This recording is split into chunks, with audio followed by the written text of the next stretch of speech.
रोज हजारों विचार मन में आते रहते हैं। ना जाने क्या क्या सोच लेते हैं इंसान। ये मन बहुत शक्तिशाली होता है और चंचल भी, इसलिए मन को काबू में रखना आसान नहीं। जो इंसान मन को काबू में रखता है वो इंसान कभी भी मोह माया के जाल में नहीं फंसता। वो जीवन में कुछ भी हासिल कर सकता है। मन ही इंसान का सबसे बड़ा दोस्त भी होता है और सबसे बड़ा दुश्मन भी। लेकिन यह आपके हाथ में है कि मन को आप अपना दोस्त बनाना है या आपको दुश्मन। याद रहे, मन एक ऐसा बेलगाम घोड़ा है जिसकी लगाम आपके हाथ में होती है। मन वही जाएगा जहां आप इसे ले जाएंगे। यानी अपने मन के मालिक आप खुद हैं। लेकिन एक बार भी इस मन की लगाम ढीली छोड़ी तो ये मन आपका सबसे बड़ा दुश्मन बन जाएगा। ये आपको वहां ले जाएगा जहां ये जाना चाहता है। यानी आप अपने मन के अधीन हो जाएंगे, वही करेंगे जो आपका मन कहेगा। फिर यहीं से शुरू होगा आपकी बर्बादी, दुख और कलेश। दोस्तों, वास्तविकता में ये मन हमारी सेवा के लिए बना है, हमारे सुख के लिए बना है, ताकि हम इस मन का सही उपयोग कर जीवन में आनंद, सुख, शांति, सफलता को हासिल कर सकें। सकारात्मक विचारधारा से जीवन में सकारात्मक बदलाव ला सकें, प्यार और सुकून का आनंद ले सकें, एक सुंदर समाज का निर्माण कर सकें। लेकिन सब कुछ इसके विपरीत ही हो रहा है, क्योंकि मन हमारे अनुसार नहीं बल्कि हम मन के अनुसार चल रहे हैं। अधिक समय तक मन का गुलाम बने रहना मन आपके करियर को और आपकी ज़िंदगी को बर्बाद करके रख देगा। लोग ज़िंदगी में करना तो बहुत कुछ चाहते हैं, लेकिन कहते हैं कि मन नहीं करता।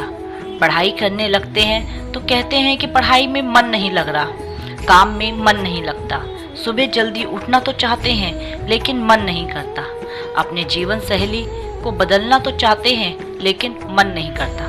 यानी जिस मन को आपके अनुसार चलना चाहिए, वही मन अपनी मनमानी कर रहा है, आपको बुरी और गंदी बातों की ओर आकर्षित कर रहा है। और ऐसा इसी वजह से हो रहा है क्योंकि हम मन के गुलाम बन चुके हैं। आपको अपना गुलाम बनाकर मन अपनी मनमानी शुरू कर देता है। मन अपने कुछ क्षण के आनंद के लिए आपके शरीर का उपयोग करता है। ये बात आप तब तक नहीं समझते जब आप अपने आप को बर्बाद ना कर दें। भगवान श्री कृष्ण मन को एक युद्ध भूमि बताते हुए कहते हैं कि हमारा ये मन भी एक किसी रणभूमि से कम नहीं है, जहाँ क्रोध, लोभ, वासना, आलस, लालच, घृणा, बदले की भावना, तिरस्कार, अहंकार जैसे कुछ बुरे तत्व वाले दुश्मन भरे बैठे हैं। और हमें रोज इन सब से युद्ध करके इन्हें पराजित करना होता है। हमारे जीवन में ऐसी परिस्थिति पैदा होती रहेंगी और ऐसे ऐसे दृश्य हमारी आंखों के सामने दिखाई देते रहेंगे, जिससे मन के अंदर छुपे बुरे तत्व हमारे ऊपर हावी होने की कोशिश करेंगे, अपने मोह माया के जाल में फंसाएंगे। तब तुम्हें एक कुशल योद्धा की भांति इन सब बुराइयों को पराजित करना है और जीत हासिल करनी है। तभी तुम जीवन का आनंद ले पाओगे। यदि तुम इस युद्ध में हार जाओगे, ये मन तुम्हें अपना गुलाम बना लेगा।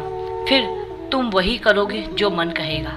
इसी को कहते हैं मोह माया में फंस जाना, जिससे मन में अज्ञानता की एक ऐसी परत चढ़ जाती है कि अच्छे और बुरे में फर्क नहीं कर पाते, और फिर हमें भी वही सही लगने लगता है जो मन को सही लगता है। ऐसे में तर्क वितर्क की कोई गुंजाइश ही नहीं रहती। दोस्तों, ये मन बहुत शक्तिशाली है। इस मन को अपना गुलाम बनाकर हर काम को, हर सफलता को हासिल किया जा सकता है।